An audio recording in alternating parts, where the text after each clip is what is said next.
Finding Happiness in a Perceived Unhappy World, presented by Dr. Raymond Shocki, Director of the Life Source Center. Funding provided by a grant from the Town Fair Tire Foundation.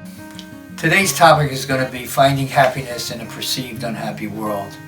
As everyone knows that there's constant bombardment from the news media, from relationships, people we work with, people we associate with.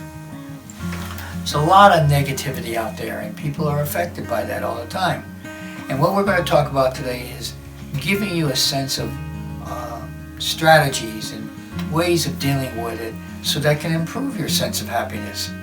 And we'll have about seven points that I want you to listen to. I want you to see if you can build upon in your own way. First is to develop relationships with positive people. That's critical because all too often when we're associated with friends, relatives, there's a lot of negativity that we don't even realize, and we pick up on that. But if we consciously gravitate towards positive people, that has a way of really affecting us in a positive way. And in affecting us, we tend to identify with those people, and we tend to pick up what they have to say, how they behave, what their philosophy is. So again, develop relationships with positive people. People who are negative. I mean, obviously in the real world today, and there are going to be negative people out there too. Try to limit your contact with the toxicity of those people, okay? Especially with relatives. Some relatives are, unique to say the least. So we need to have relationships with them, but we also can develop a way of dealing with them that when it becomes toxic, we begin to distance ourselves. So again, developing relationships with positive people. And it doesn't matter the quantity. In other words, I go out with a number of people. I belong to civic groups, and boy, I'm always having these friendly relationships. That may not necessarily be true friends. It could be quality that's more important. How you know that is those quality relationships, those people who cover your back. You could be yourself, warts and all, and they'll accept you, they'll embrace you. Those are the kinds of people that you want to cultivate to become true and deep friends, okay?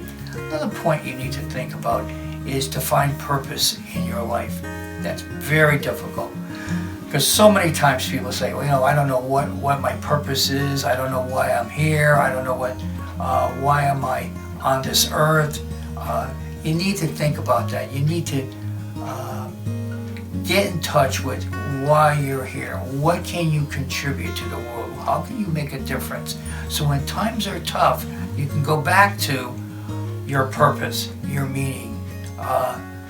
That can make you feel more fulfilled instead of obsessing about the negative, okay? Another thing is focus on self-care. So many people focus on taking care of others. They're called classic caretakers. And they spend a lot of time doing for other people. But they spend very little time doing for themselves, taking care of themselves, exercising, eating right, getting the proper amount of sleep, drinking plenty of water. Those kinds of things are afterthoughts. And really, they're necessities. They're not just something to do when, I'm going to do it tomorrow. Or, I really need to get myself into shape. You need to really take care of yourself. Again, you take care of others, you are as valuable as other people. And the more you take care of yourself, the more you're going to be able to reach out to take care of others. But again, your primary responsibility is not narcissism. It's not self-absorption. It's really self-care. All right, that's critically important. All right. Another thing is, when adversity strikes, adjust to what is. That's hard to do because again, even if your goal is to happiness, you're going to be faced with unexpected hardships, setbacks, etc. But you need to look at that in a positive way. Now, I don't mean to be unreality oriented. In and just thinking about, oh, everything is going to work out well. However, realistically, look at your life and always look at when adversity strikes to reassess it and look at how you can make it more positive. How can you have a positive outcome? Give you an example. One time I was watching a news show, and they had a newscast of a tornado. A tornado had struck a community in the Midwest, and a lot of homes were destroyed. So they were interviewing people who had their homes destroyed, and believe me, that I don't treat that lightly. There was going through a catastrophic event. So they interviewed one person, and this person was very distraught. And she said, you know, my house was destroyed. We lost everything. I don't know what we're going to do. I don't know how we're going to go on. They interviewed someone else whose house also was destroyed. And she had a different answer. Same thing happened to her. But she said, nobody in the family died. Everyone worked out well. In other words, they survived unscathed. And also, she said, the dog survived. And she said, we'll rebuild, we'll start over, and that was her attitude. Same thing happened to both people, yet their attitudes were different, okay? Another thing you may want to think about, which we take for granted, is putting together a daily gratitude journal. And what I mean by that is all too often today, we think about the negative things that happen during the course of the day. Complaints about other people, other encounters, things that happen that make us feel uncomfortable. But if we purposely think about what we have every day, be it a sunny day, be it a close encounter with a casual person that we hadn't met in a long time, something that keeping track, a conscious keeping track of things that we experience during the course of the day, that's positive. And if we write those things down every night before we go to bed, that becomes a quality that we internalize. We take that in and it becomes part of our being. So that's another point that you may want to consider in terms of your journey towards happiness. Meditation. Another thing that you may want to think about. Meditation is critical, but it's not for all people.